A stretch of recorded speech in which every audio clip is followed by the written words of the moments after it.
తెలుగు రాష్ట్రాల్లో అతిపెద్ద lift manufacturer lifts ట్రై.com dealership కూడా ఇవ్వబడును. తెలంగాణలో అకాల వర్షాలు దంచుకొట్టాయి. ఉపరితల ఆవర్తన ప్రభావంతో హైదరాబాద్ సహా రాష్ట్రంలోని పలు ప్రాంతాల్లో వర్షం కురిసింది. శుక్రవారం సాయంత్రం నుంచి రాష్ట్రంలోని పలు జిల్లాల్లో భారీ వర్షాలు పడ్డాయి. భారీగా ఎండలు ఎక్కుతున్న వేళ కురిసిన కుండపోత వానలు పంటలను దెబ్బతీసి అన్నదాతకు తీవ్ర నష్టాన్ని కలిగించాయి. కొన్ని చోట్ల కురిసిన వడగండ్ల వానలు కడగండ్లను మిగిల్చాయి.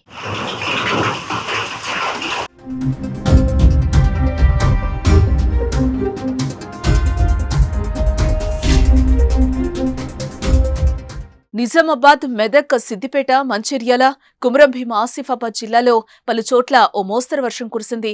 నిర్మల్ జిల్లా ముధోల్లో అత్యధికంగా 2 సెంటీమీటర్ల వర్షం కురిసింది. ఆదిలాబాద్, కరీంనగర్ జిల్లాల్లోనూ చాలా చోట్ల వర్షం దంచుకొట్టింది. నిజామాబాద్ జిల్లాలోని దర్పల్లి, ఇందల్వాయి మండలాల్లో వర్షం కురవగా దర్పల్లిలోని వాడి గ్రామంలో వడగండ్ల వానకు వరిధాన్యం నేలరాలింది. నిజామాబాద్ మార్కెట్లో పసుపు గొమ్ములు తడిసిపోయాయి.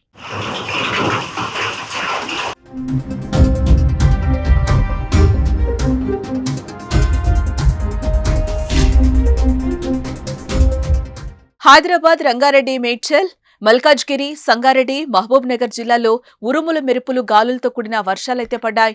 సిద్దిపేట జిల్లాలో కూడా ఈదురుగాళ్లతో కూడిన వడగళ్ల వాన కురవడంతో పంట నేలకు రాలింది.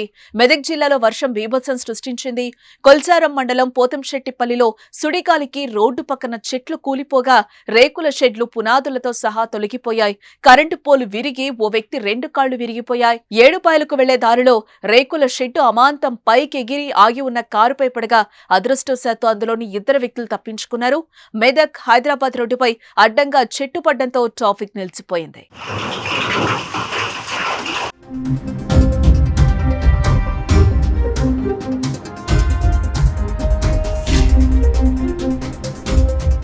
ఇలా రాష్ట్ర వ్యాప్తంగా కురిసిన వర్షాలతో పంట నష్టపోయిన రైతులు తీవ్ర ఆవేదన వ్యక్తం చేస్తున్నారు. ఎక్కువగా వరి, మొక్కజొన్న, మిరప పంటలకు నష్టం వాటిల్లింది.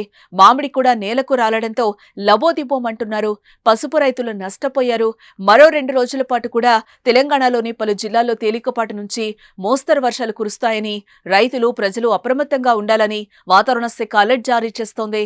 ఉమ్మడి కరీంనగర్, ఆదిలాబాద్, మెదక్, వరంగల్, హైదరాబాద్, మేడ్చల్ జిల్లాల్లో ఈ రోజు ఉరుముల మెరుపులతో కూడిన మోస్తరు వర్షం కురిసే అవకాశం ఉందని, ఆ సమయంలో గంటకు 40 నుంచి 60 కిలోమీటర్ల వేగంతో గాలులు వీస్తాయని వాతావరణ శాఖ అధికారులు అంచనా వేస్తున్నారు.